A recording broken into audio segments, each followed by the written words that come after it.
Hey, everybody, John Hope Bryant, entrepreneur and founder of Operation Hope. In moments like this, it's important that you not only sound the alarm of, well, sound the, the bugle horns of opportunity, but you also sound the alarm when there's problems in your own life so that other people can feel encouraged that they're not alone, but also to know they're not stupid and everybody makes mistakes, no matter how smart you think you might be.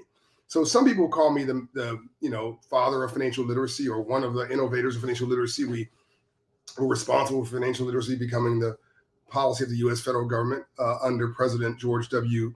Bush, and it continued on to the Obama administration with President Obama's initiatives, and now we're trying to get it beyond the federal government into the hands in the lives of every American citizen. That's going to take time and space, but financial literacy is becoming an increasingly important thing, and Operation Hope is in its 30th year. So you think I would know a few things about financial literacy? My personal credit score went from 300 when I was homeless to 800 plus now.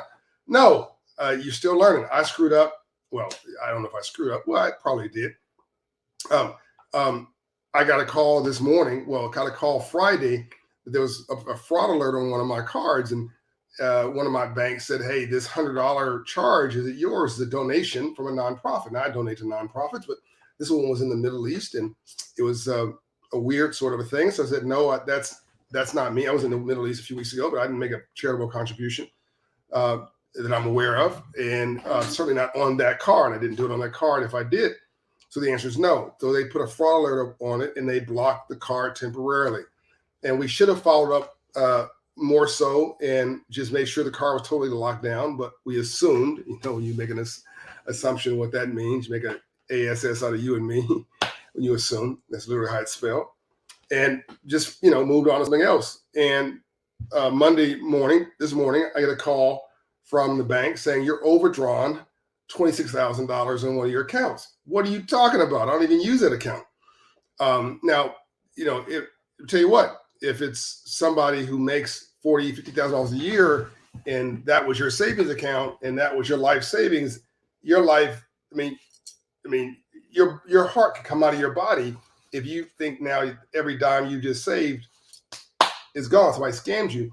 My mother, who is comfortable but paranoid, my mother would have gone into hypertension if she got that call. So I relaxed, but I was like, I didn't donate $20,000 times. It was 6 different donations to this group. I don't know what this is about. It was clearly fraud, and I'd flagged it several days ago, but somehow the computer or something did not, keep up with itself, or maybe these scamsters were just really good at their job. But luckily, I got a call from one of the bankers saying, "This is odd for you, John. We know you travel all around the world, but we want to make sure this is you. And if it is you, you're overdrawn. It's not me." And had to trade information back and forth and focus on that really this morning. And luckily, we got it resolved, or it's getting resolved now. And I'm not going to be out of the money. Thank you, Mr. Bank, for doing your part and flagging it as fraud and acknowledging your part of this situation.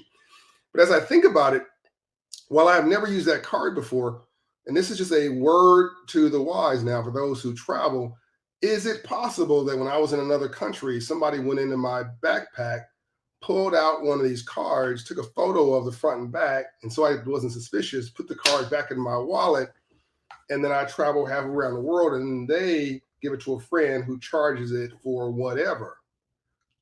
Yes, that's possible. Do I have any proof of it? Absolutely not.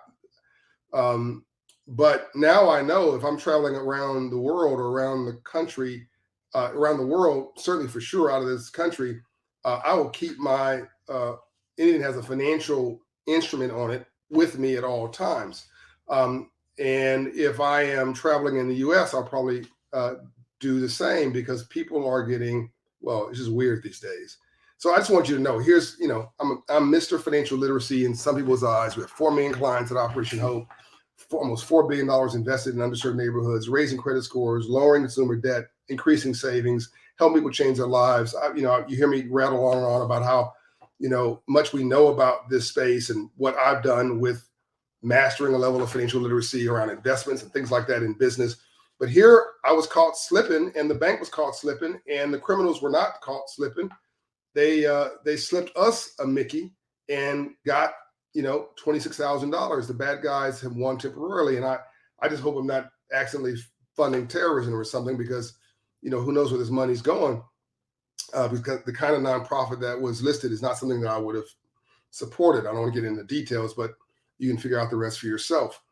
I support nonprofits that have obvious goodwill attached to them, and so this was a lesson for me on several levels. While I did nothing wrong, I